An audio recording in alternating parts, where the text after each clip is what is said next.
Now let me introduce Cherian George, Professor of Media Studies at Hong Kong Baptist University. Cherian, thank you so much for flying from Frankfurt yesterday to Hong Kong, and it's 8 o'clock in the evening in Hong Kong, and you are still not showing any sign of jet lag, and I hope you will not show it during your presentation. So I think everyone has seen a short bio we posted there for you, shared. But what we really looking forward is that you talk about fighting polarization, something which is very important for everyone working in this sector. You and MDI and we together are working. I'll mention a couple of Cherian's other books. The most recent one, Fighting Polarization, shared Communicative Spaces in Divided Democracies. Then earlier, Hate Spin, the manufacture of religious offense and its threat to democracy, and one which I'll definitely ask some questions about, or your response, Red Line Political Cartoons and the Struggle Against Censorship, because we can see that in cartoons, very often negative stereotypes are being used. So, Cherian, the floor is yours, and then we will have a Q&A session after your presentation. Thank you so much, Melissa, and to other colleagues as well. It's both very exciting, as well as slightly intimidating to be talking to you all. Exciting because I've followed MDI's work for many years. I use its resources both for my own education as well as in my teaching. Intimidating because you are all experts in the things that I write about, and I'm honestly not sure what value I can give from my own research, but I hope you find the work that I've done useful. So as Melissa says, I've just released this new book, Fighting Polarization. It's come out from Polity Books in the UK and is therefore available as of last month in the UK and I guess Europe. Later on, I'll share a discount code that you can use if you want to order it. I think it's not yet available in the US. It will come out later in the year as well as in Asia. So this is a topic that I think does not need introduction for this particular audience. You're well aware of this problem and how it relates to problems like populism as well as hate. We know it's a serious problem. We know it is it's a major issue for sustaining democracy. We know that major collective decisions that need to be made, whether it is addressing the climate crisis or dealing with social inequality, for example, cannot really be achieved with the high levels of polarization that many of our societies experience now. Sorry, was that an interruption? Did someone? I heard an audio. Yes, someone's mic was obviously on for a second. Yeah, sorry. I guess the only, therefore you know the concept, but I think the only clarification that I would need to make is that the term polarization is used in a couple of different ways that political scientists call, on the one hand, issue polarization, or ideological polarization, and on the other hand, affective polarization. This is not a book about issue polarization, although it is of course serious. I mean, what issue polarization refers to how entrenched and divided people are on particular policy issues, right? So the gun debate in the US or abortion rights and so on would be examples of issue polarization. I personally do not think this is as serious as the other kind, which is affective polarization, which I will deal with in a minute. Because coming from a country that is less than democratic, I actually admire countries where people are allowed to express strongly divergent views without being forced into a kind of false consensus.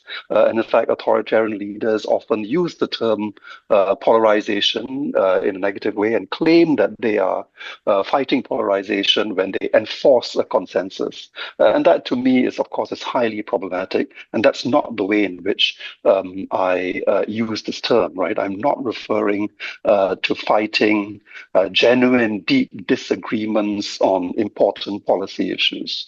I'm referring instead to affective polarization, by which we mean a serious us-them divide, that where we regard opponents as the enemy, where we not only see them as different, but more importantly, we see them as not deserving of the same dignity or equal human rights. So this is what the book is about, right? Can we overcome this? Can we at least can we mitigate it? This is a book that is in search of solutions, because after more than a decade of studying hate and intolerance, frankly, it was getting a bit of a drag, threatening my mental health. To keep looking at the problem, and I was keen to explore whether we can think of approaches to address it. My hunch was that if so many people who care about democracy and human rights agree that polarization is a problem, there must be people doing something about it. Right? There must be people who are not giving up the fight and are, in fact, trying to create a larger we.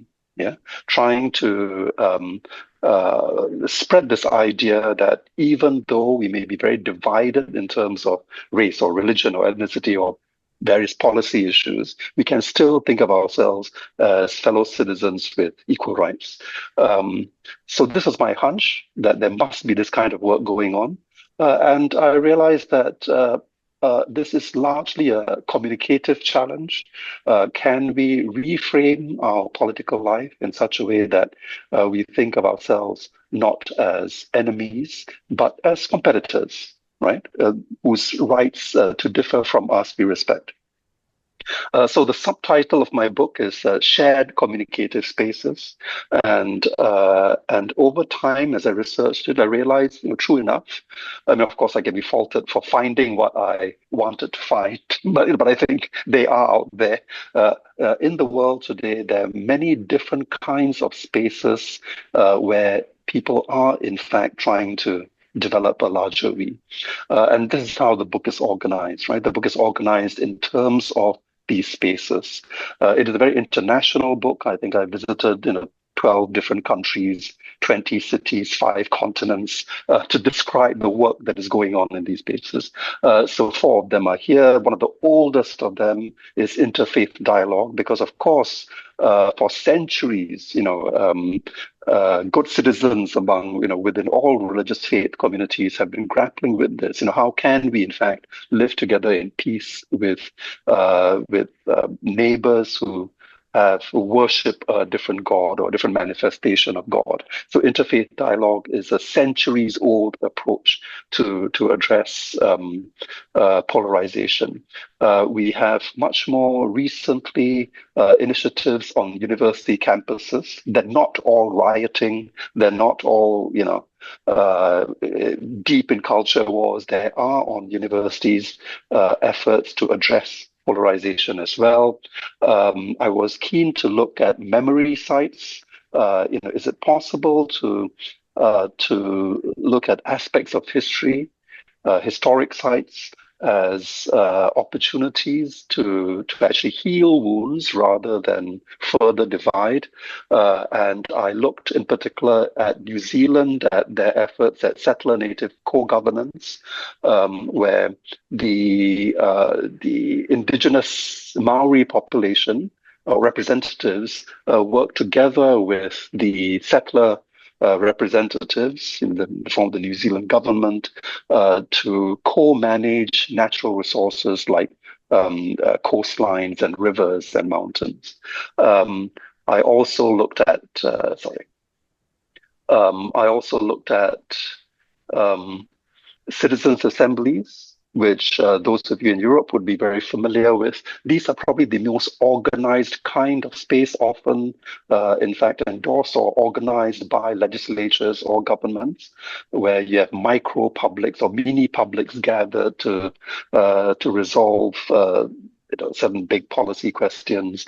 You have efforts in the more political realm that try to bridge divides between political parties. We have efforts by technologists trying to invent a more social media, and then media, right? We have grassroots media, as well as public service media, which I would describe as probably the biggest bet, or the biggest, the largest investment in a larger way that Western democracies have evolved.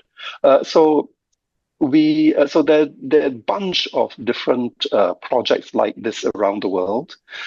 We don't normally think of them as belonging to the same basket because they come from different traditions. They dip into different intellectual resources and academic disciplines, and in their mind, they may be trying to solve different problems. So take, for example, interfaith dialogue. This comes out of theology. Many of its principles are drawn, in fact, from religious thinking. What do their own faiths say about living in peace with other faiths? Their experts draw from that, and they describe themselves as doing interfaith work. In contrast, say something like citizens' assemblies draws from democratic theory, in particular, the theories around deliberative democracy. These are dominated by political science and political science language. The pro-social, social media stuff draws a lot from behavioral sciences. And are very tech-dominated, and so on. So these efforts use a different language, use a different vocabulary to describe what they're doing. But again, my hunch was that maybe they are actually, there's some collective wisdom to be gathered, right? That if we look at all these different kinds of efforts together, you might be able to cross-fertilize their ideas and see certain common themes. MDI, of course, is interested in journalism, so let me just say what the implications for journalism might be. First of all, I would argue that it would be a good idea if media paid more attention to these efforts and not just focus on conflict. They are there. We're not. This is not something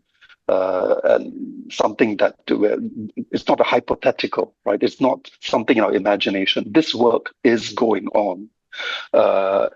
Is it newsworthy? Probably not as newsworthy as people fighting, right? But I think it's important to correct this misperception that conflict is inevitable, that as long as we bring together people on different sides of a divide, Hindus and Muslims or Christians and Muslims, they're going to fight. That is simply not factually true. There is bridge building work going on as well, and I think it is a good idea in media cover them more. Secondly, though, of course, media are themselves potential spaces for dialogue and counter-polarization. So how can the media's own journalism learn from these very diverse efforts at bridging divides? I think these are the questions that I would like to pose to journalists who read my book, right? Even if only one chapter is explicitly devoted to journalism, I think, for example, the lessons to be gained by looking at what different types of actor are doing in these different spaces should, I hope, trigger some response in the minds of journalists. Yeah, are there methods that these different spaces use that could apply to the way journalists work? Right, and that's what I hope will be done. Of course, I am a skeptic, being an academic as well as a political journalist.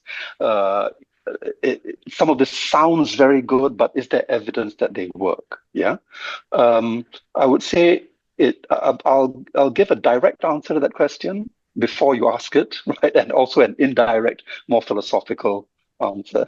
The direct answer to this question is that yes, some of these more organized efforts like citizen assemblies, deliberative polling, some of the more political interventions like deep canvassing, as well as the stuff that goes on in universities called deliberative pedagogies, have been studied by social scientists and their impacts measured. And the impact is encouraging. Yeah.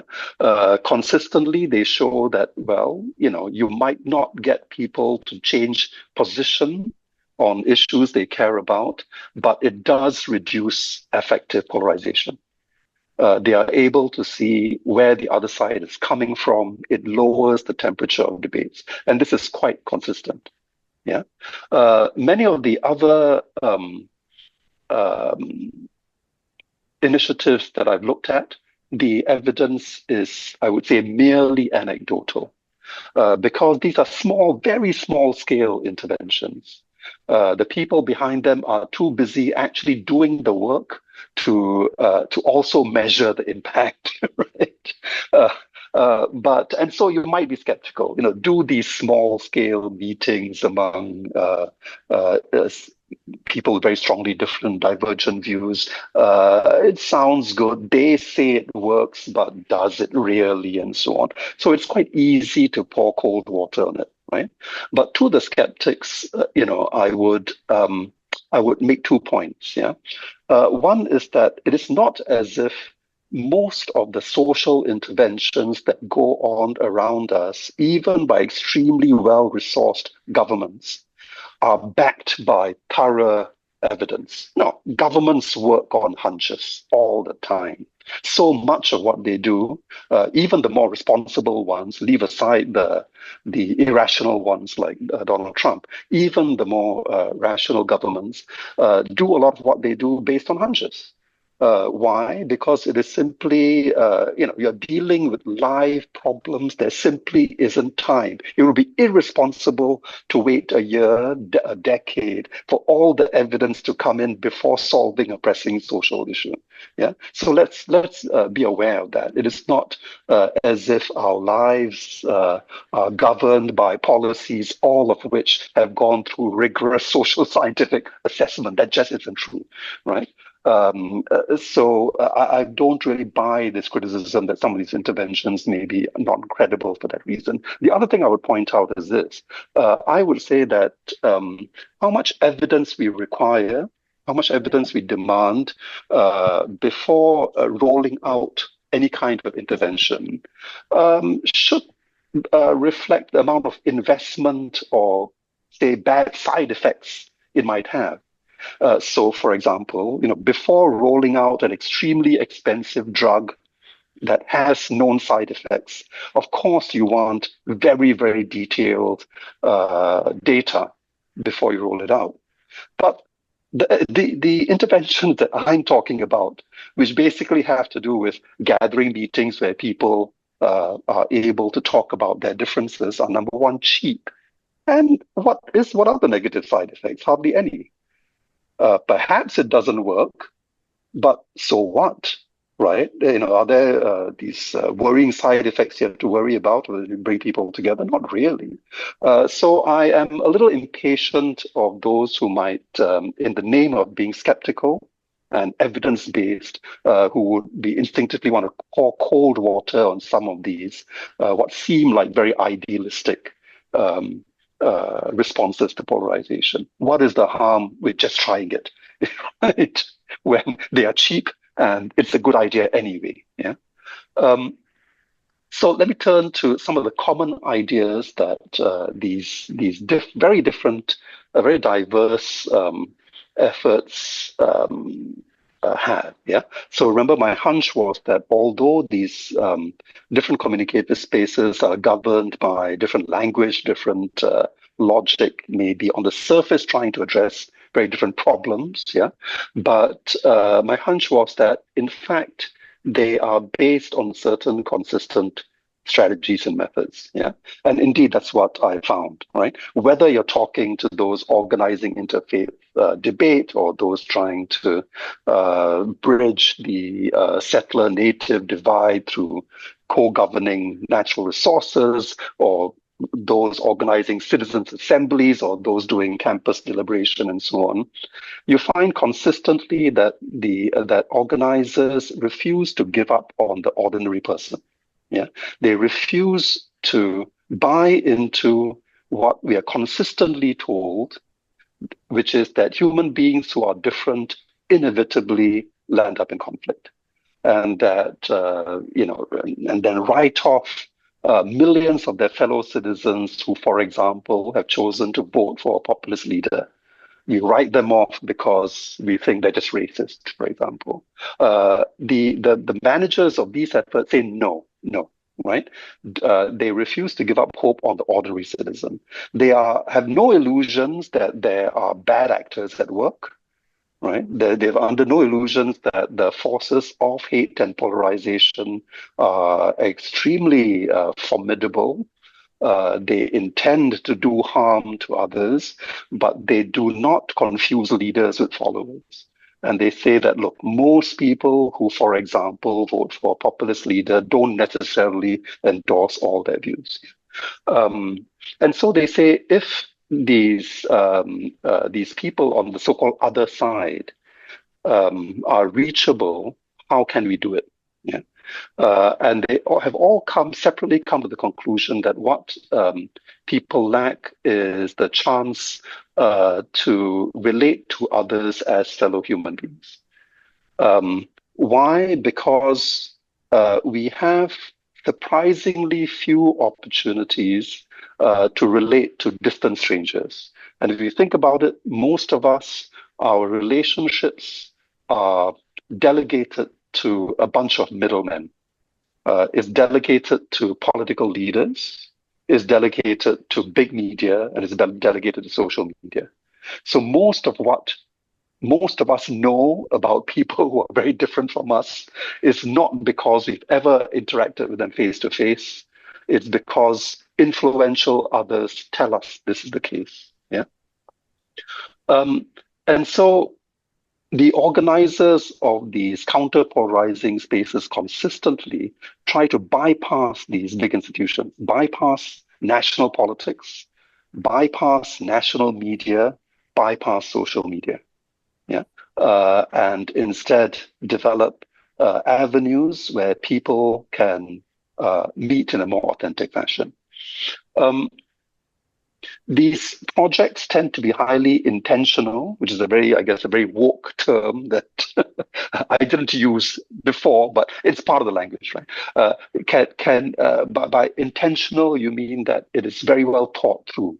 This is not a question of just opening up a supposedly open space and inviting people and then seeing what happens. No, there is leadership involved, there's guidance involved. It takes effort to ensure that these spaces are genuinely inclusive, number one. If you don't take an effort, then those spaces would instead be populated by the so-called usual suspects. People who are already cosmopolitan in outlook, for example. Yeah, conservative people who are suspicious about this are unlikely to take part. You need to nudge them to take part. There's also a need for very deliberate encouragement of empathetic connection. The point of these spaces isn't to persuade or to win arguments. It is to make that connection, to open the door. Right? Many of my sources said, well, all you're doing is planting a seed. All you're doing is opening a door. Actually changing people's minds on issues is a long-term thing. In the short term, we just want to bridge that divide. All of these different kinds of projects emphasize the story, which is very humbling for me, because as a very traditional political journalists, I guess schooled in what might be called the Habermasian public sphere theory and so on, right? I believe that no, you make progress by making reasoned arguments, right? But that's not how these groups work. They say that comes later. In order to make an empathetic connection, don't underestimate the power of the human story that has affective resonance. The stories are also important because, as in personal stories are also important because they tend to equalize access. Everybody has a story about their lives, right? So make that sharing of personal stories and experience legitimate. And this is what all these groups do. Yeah, they use personal stories as a way to access people's deeper fears, insecurities, what they care about, and so on. And that becomes then the bridge to empathy. One of the big problems with this, of course, is that because it depends on face-to-face interaction largely, these initiatives are invariably small scale. Yeah, the bigger ones might have about 100 people. Yeah, so a citizen assembly typically has only 100 people, and the same goes for other kinds of dialogue space.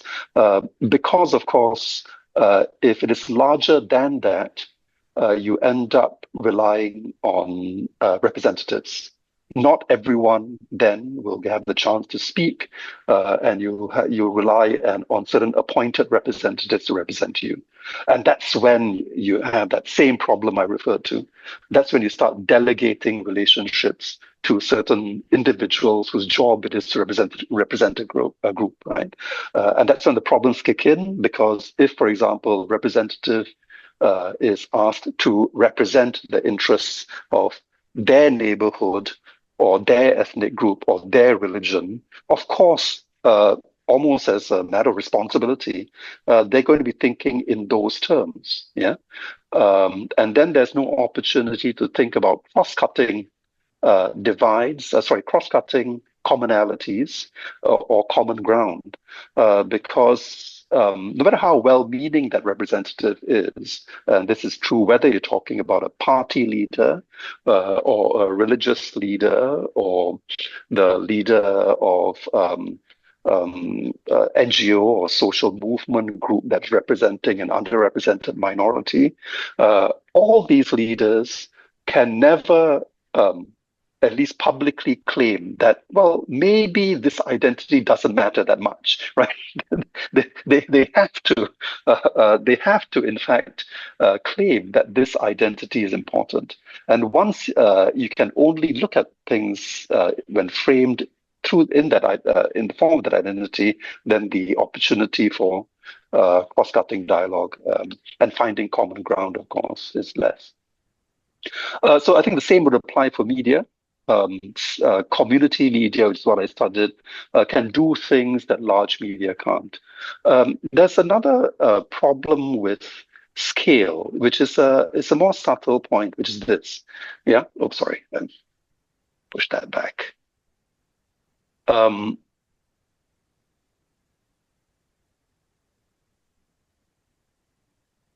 That if you think about these large national institutions, whether it is big media, think about the BBC and the troubles that it has, elite universities and so on, we think of them superficially as just channels for communication. But I would say they're more than that, right? They have become institutions and brands in their own right. This is a problem. It's an opportunity, of course, but it's also a huge problem because in culture wars, which are typical of polarized societies, every side is trying to get more status. And one of the easiest ways to get more status is to take on an institution that already has status, like the BBC. Yeah, and if you attack it and try to get it to accommodate or conform to your own values and interests, If you succeed, that's a big win, because here's a national institution that is recognizing your particular group and your particular identity and so on. But even if you lose, it's a win, because you can then play the victim. You can claim that, look at these elite institutions like the BBC and so on, like this elite university, who keep excluding us, keep putting us down. Yeah. So this dynamic, once you add big institutions in culture wars, I would argue that it puts them in an impossible situation, right? They are not able to do much in terms of combating polarization, because everything they do will be politicized. Yeah, and I think there are structural reasons why this is the case. So I would say this is another reason why big media turn out to be quite bad at healing polarization once deep polarization had set in. The dynamic is different if your society is not already that polarized. I think there's a lot. In fact, then we would want big institutions to try and do a lot. But I think we should be realistic about countries where polarization is already set in deep. In those situations, big media, big institutions are kind of sucked into the vortex of polarization and become quite helpless. But I would say not all hope is lost, because we can rely on, for example, community journalism to address this problem in a small but I think meaningful way. Let me stop here, because I'd love to take questions. Wow, thanks, Cherian. For MDI, this is like a set of activities we have to go for. I really appreciate. But let's open the floor for questions, thoughts. Does anyone want to start, or does anyone have questions? Maybe while waiting for the academics, maybe I can start. I love you saying, you're saying, you are skeptical, because that's the nature of academia. But you mentioned at the end the hope, which is quite important when we know where the world is right now. I can see now there is Anne, then there is Verica. Anne, do you want to start, please? Yes, thank you, Milica, and thank you, Cherian. It was I had the opportunity to talk with you already in San Francisco in August, and I was already then, of course, really impressed, but it was wonderful to hear. By the way, I just checked that your book is, I can buy it in Helsinki. so I will go after this to buy it. But what I wanted to say is, as a trainer of journalists, so journalism students are quite much having pressure that how they really think themselves like that they need to change the world, also when it comes to polarization and when it comes to people that don't understand each other. So it was, I thought that when listening to you, I get new wording for them, that it's not about them to change in a way anything. It's them to really use that energy for giving opportunities for these connections. And you said wonderfully that chance to relate to others in a way straight. So, and then it's up to people. And I also would like to share with you this idea that there is enough people who want. There is enough people who want to, like in the first, the first idea is positive. So there are less people that want to hate each other.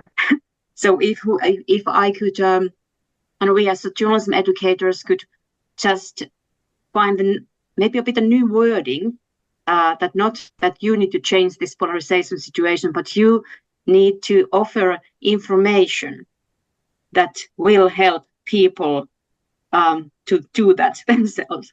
So I was really inspired by your wording. Thanks, thank you. Anne. Cherian, information or space for dialogue, please. Yeah, just I would take that more as a comment than a question from Anne. But I guess but if I think about how I would communicate this to students, one thing I would definitely be careful about is not to suggest that this counter-polarization agenda, which is really about always looking for how to build bridges. That is not to say that there isn't a time and place for very vigorous protest, for example. Right? One thing that I should say about many of my sources, those that I was interviewing, right, they do both, right? They're able to code switch.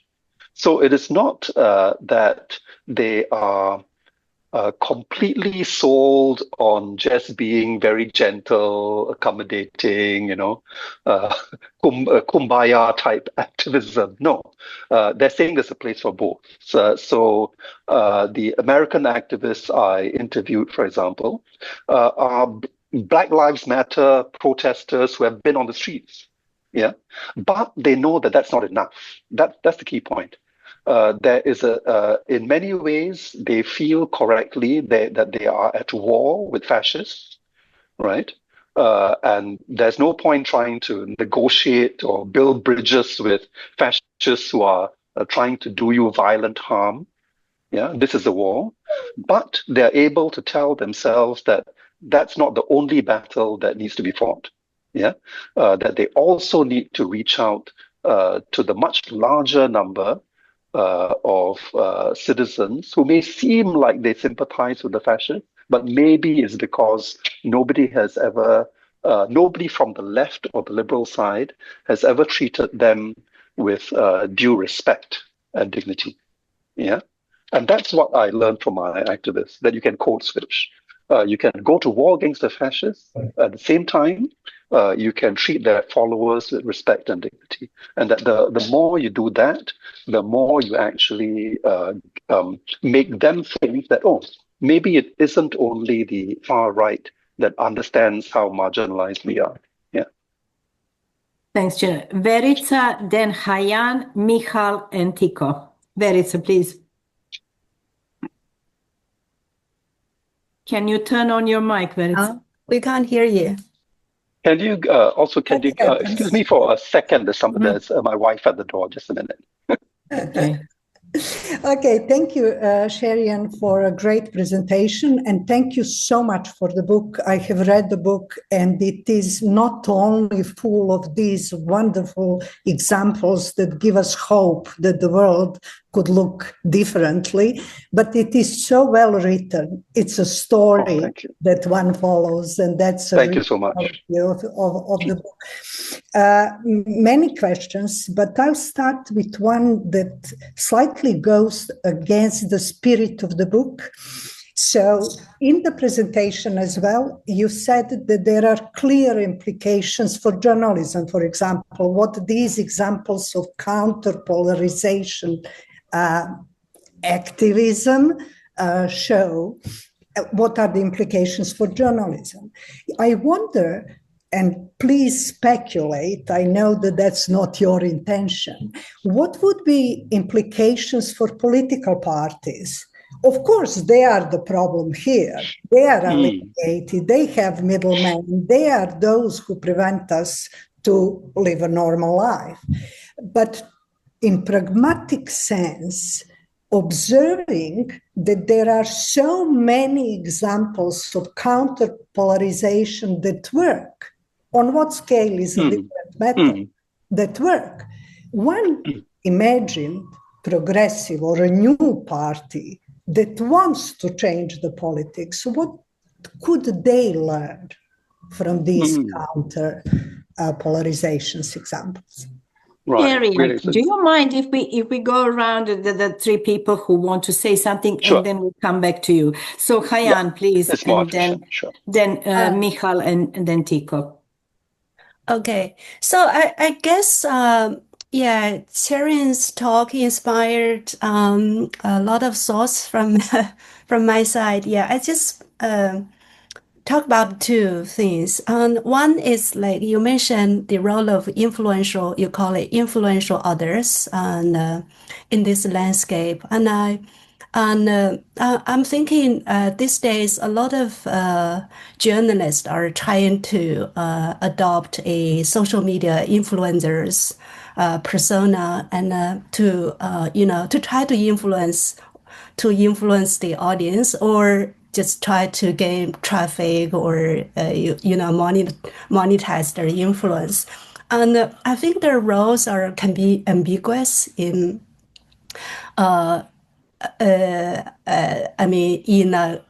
fighting polarization or promoting polarization sometimes, actually, right? So if you see the role of a couple of influencers in a U.S. presidential election, and also I have been studying the social media influencers, especially the journalist influencers or the intellectual influencers in the social media, and they have been spreading very extreme political ideas, like xenophobic nationalism and things like that. So that is one thing I want to get your perspective on, and so this the role of traditional journalists becoming social media influencers, and then try to gain more influence. And then the other is like community media, right? So obviously there are different kinds of community media, and one is the physical community, like media operating in your neighborhood or in the place where we live. And then the other is like community media organized around interest, right? So like these days, like the podcast is becoming very popular. Notice MDI is trying to do podcasts as well. And so some community media, like feminist podcasters, and now they're organizing this, right? But again, I think their roles are ambiguous. They can organize a filter bubble just in one way, but on the other hand, of course, they can they can be emancipating for a lot of people, like the feminist podcast I've been studying. So like these two aspects, I find it's ambiguity in their role. So I just want to get your perspective on this. Thank you.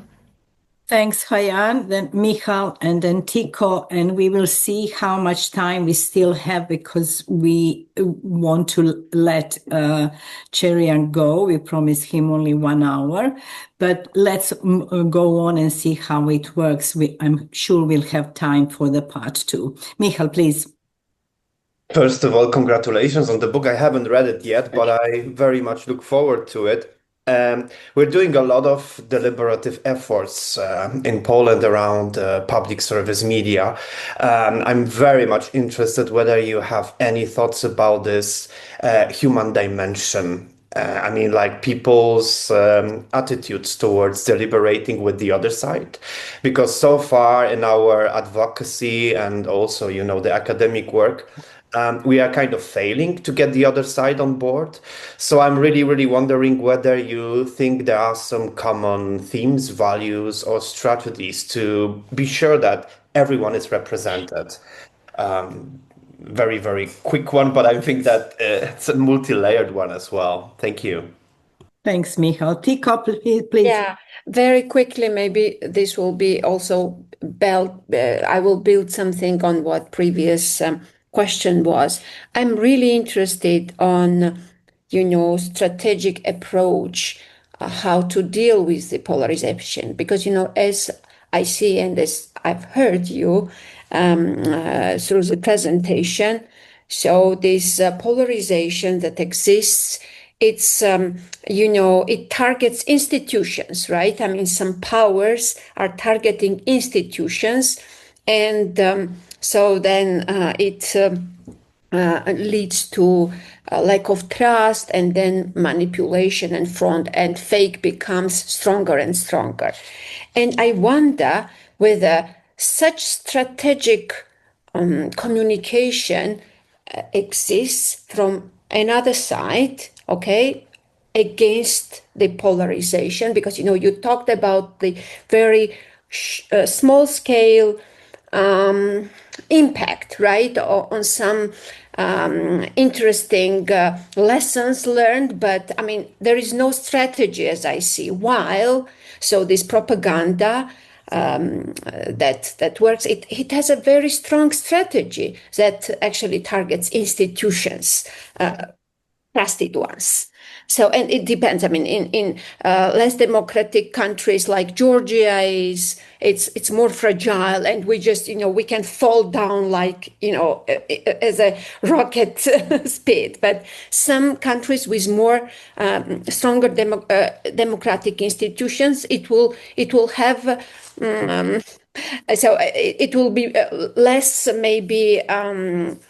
How to say that? It would be not that fast, but it will be still very painful, as we see, for example, BBC example was also very interesting one. In other words, what strategy should we have?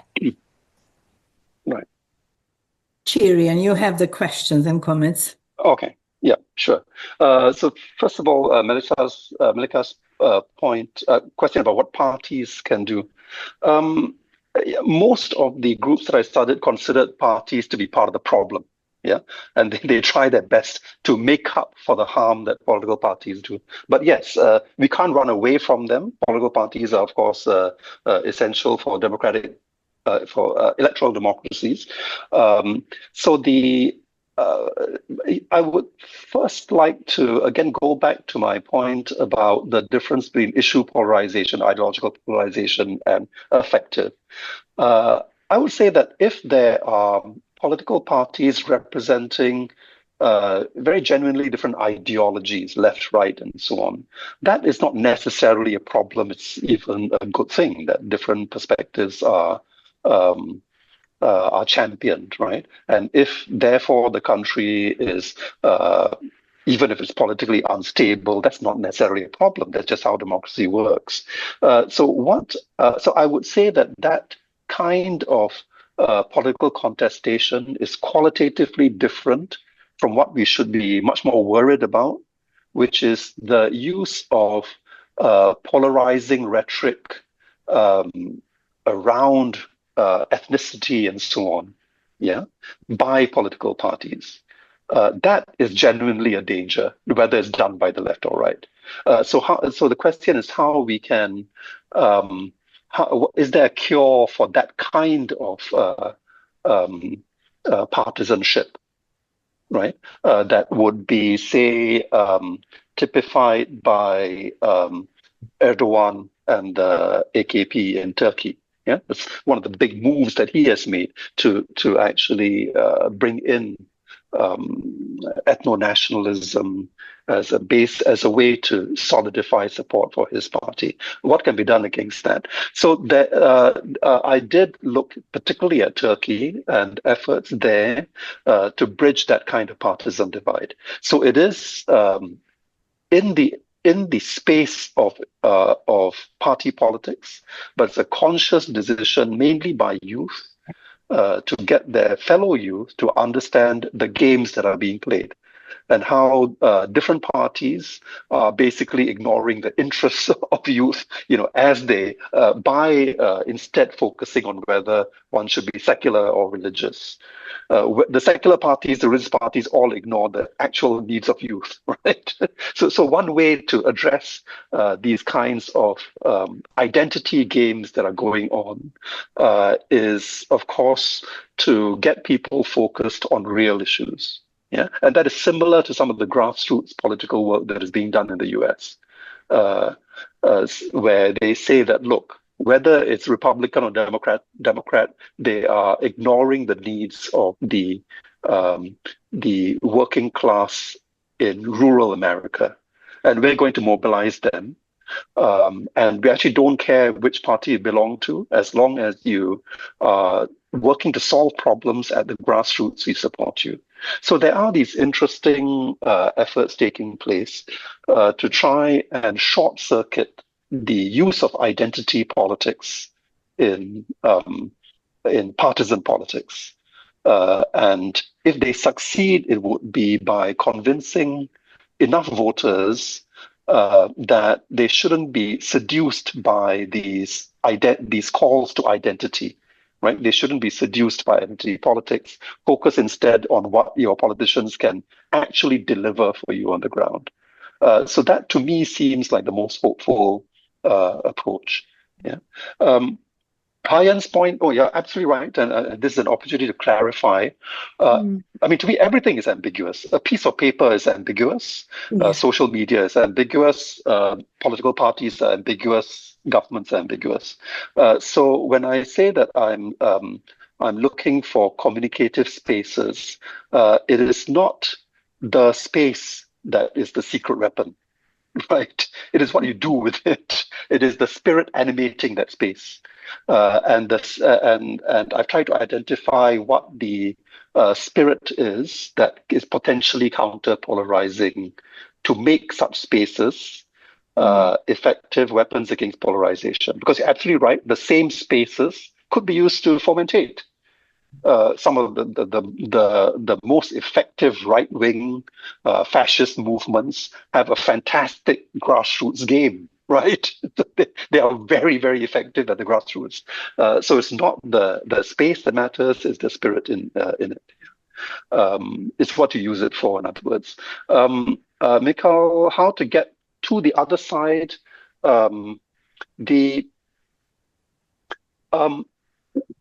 When there are enough resources, when it's done at a large scale enough, for example, citizen assemblies, they put a lot of attention into this problem that you've identified, right? How do you actually make sure that people on the left or right who've kind of given up on society, right? They distrust the other side, they distrust the establishment, they distrust everybody. How do you get them to participate? So these efforts in the UK and Europe, for example, acknowledge that this problem is so difficult, it's so challenging. It is actually outsourced to specialized organization, right? So there's an organization in the UK called Sortition.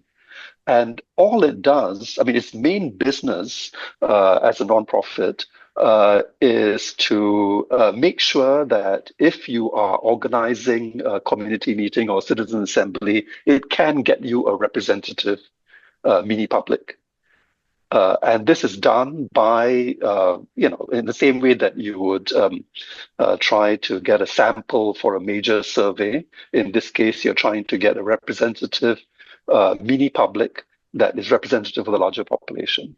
So this includes, for example, going to, rural parts of the country, knocking on doors, telling this working class person that, can you come? You can please come to the capital because we've got a meeting. We'd like to hear your views.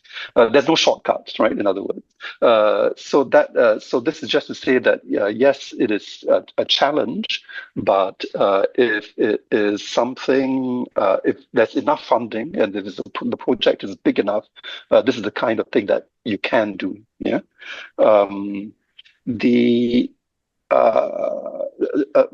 Tico's question about a strategic approach. Yeah, this is difficult one because most of the efforts that I've talked about, as you I think rightly sensed, are very organic, right? They've come up because individual citizens, activists, community leaders see a problem in their society and they just do it, right? But how do we structure this more strategically? This would certainly be an obligation, I think, of, say, public service media or other big national media. Can you tackle this more strategically? It is difficult. I think media organizations have been struggling with it to sort of maybe oversimplify the dilemma that has been faced in universities as well as faced in big liberal media. The challenge is, how do you reach out to the right? How do you include their voices without legitimizing the anti-democratic substance of what they're saying, right? And this is hugely divisive, both in universities and in media. So you have, as you know, speakers from the right being invited to share their views on campuses, and this itself causes a protest, demands that they be cancelled, and so on. News organizations have suffered the same kind of battle internally. Do we give voice to this really, unpleasant, undemocratic voice?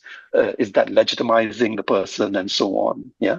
And I think these battles will continue, right? And they are, in a sense, good debates to have, because it makes us think about, what is the kind of public debate we should have.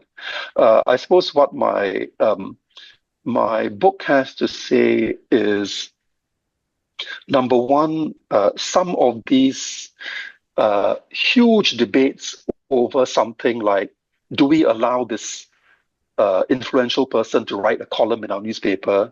Do we allow this leader to speak on campuses? Probably the attention given to those controversies is way out of proportion. Yeah. So I think if my book tries to say one thing about that is, look, there are other battles we should be fighting, right? And most of those battles are in much smaller spaces at the grassroots. We shouldn't, whichever way we decide whether that speaker gets to speak at the university or doesn't get, it's not going to change anything, right? That's not where the action is. So let's not be too distracted by what seem like extremely controversial decisions. The other thing that I hope to get across, which is really a message to the left, yeah, which I think has sections of the left, of course, has been consumed by what is, I guess, popularly called wokeism, right? Which has a certain judgmental quality to it, right? And this is precisely why many ordinary people resist wokeism, because it seems like these know-it-all tend to be over-educated elites constantly try to condescend to us, police our language, police our behavior that we consider normal.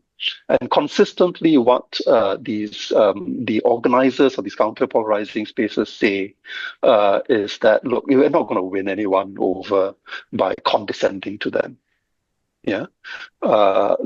Instead, let's listen more attentively to what their real needs are. Even if a person says something that seems to cross the line in terms of political correctness, that need not make them a racist.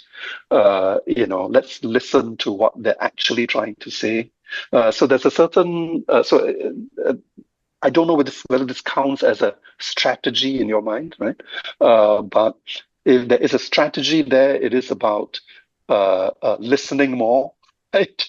Being patient, connecting with the ground much more, and being less focused on the culture war among elites.